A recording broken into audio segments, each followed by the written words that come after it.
Mi nombre es Ángel Eduardo Hernández Nieto y esta es la explicación del examen número 2 de controlador lógico programable en equipo con.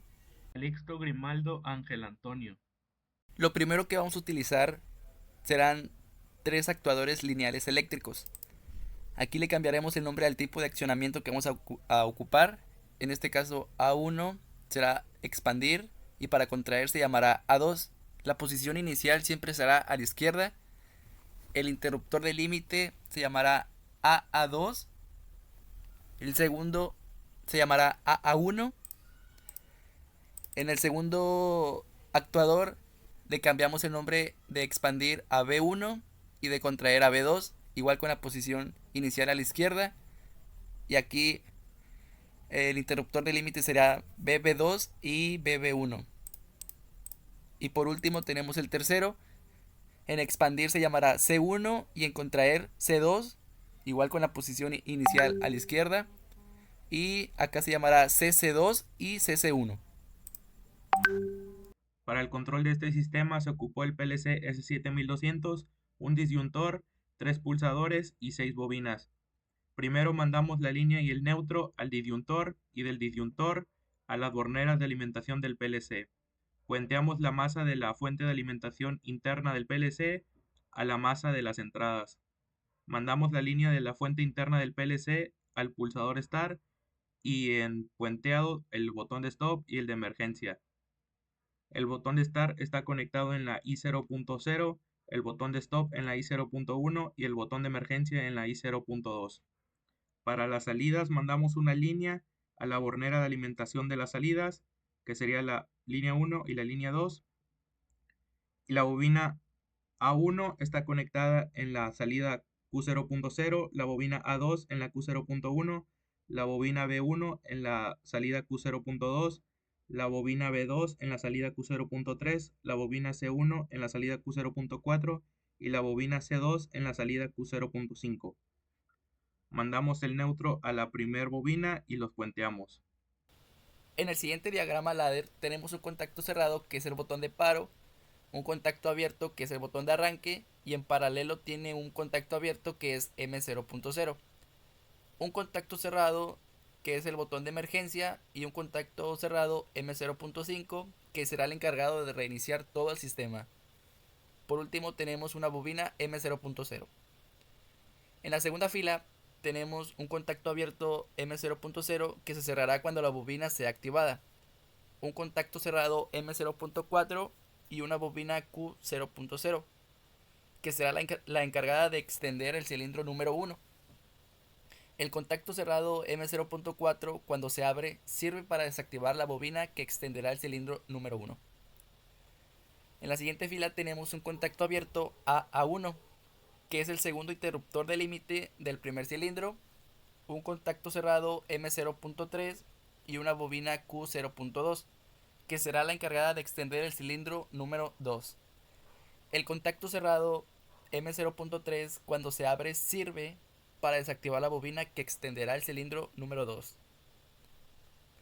Tenemos un contacto abierto BB1 que es el segundo interruptor de límite del segundo cilindro, un contacto cerrado M0.2 y una bobina Q0.4 que será la encargada de extender el cilindro número 3. El contacto cerrado M0.2 cuando se abre sirve para desactivar la bobina que extenderá el cilindro número 3. Tenemos un contacto abierto CC1 que es el tercer interruptor de límite del tercer cilindro y que accionará una bobina con la marca 0, M0.1. Esta es una bobina set. Tenemos un contacto abierto M0.1 que accionará un temporizador. El temporizador se encarga de mantener el tiempo que pide la instrucción y sirve para desactivar la bobina que extiende el cilindro. Una vez pasados los 5 segundos se activará la bobina M0.2 que activará el contacto abierto M0.2 y activará la bobina Q0.5 la cual va a contraer el cilindro número 3. Para que el temporizador T2 empiece a contar, se necesita estar cerrado el contacto M0.1 y el contacto CC2, que es el primer interruptor de límite del cilindro 3. Ocupamos necesariamente el contacto M0.1 ya que si no se pone, Al ser el contacto CS2 un interruptor de límite del cilindro 3, a la hora de iniciar la simulación el contador empezará a contar.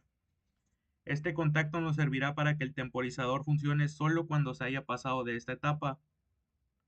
Una vez que el temporizador 2 cuenta los 6 segundos, se activa la bobina M0.3 que cierra este contacto y energiza la bobina Q0.3 que contrae el cilindro 2.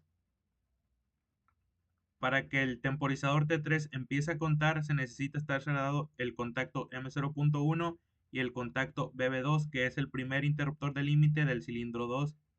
Ocupamos igual que la vez pasada este contacto, ya que si no se pone, al ser el contacto BB2 el primer interruptor de límite del segundo cilindro, a la hora de iniciar la simulación, el temporizador empezará a contar.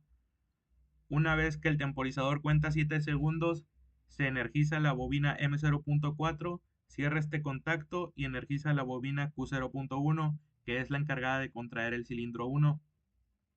Para poder reiniciar el sistema ocupamos un contacto M0.0 y un temporizador 4 de 1 segundo.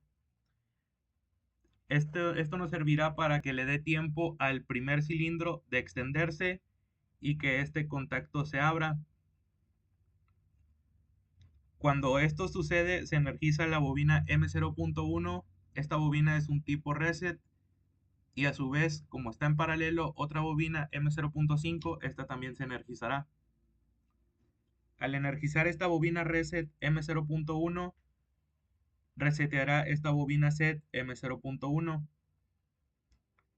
y esta bobina M0.5 será la encargada de abrir este contacto M0.5 para poder resetear todo el sistema.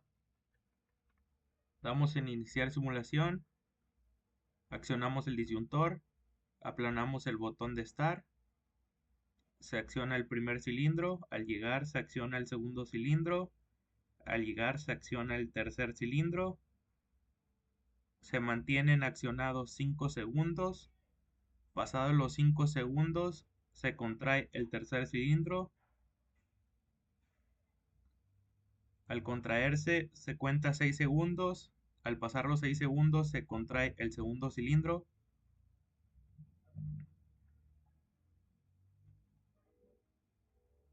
al contraerse cuenta 7 segundos y al terminar de contar se contrae el primer cilindro.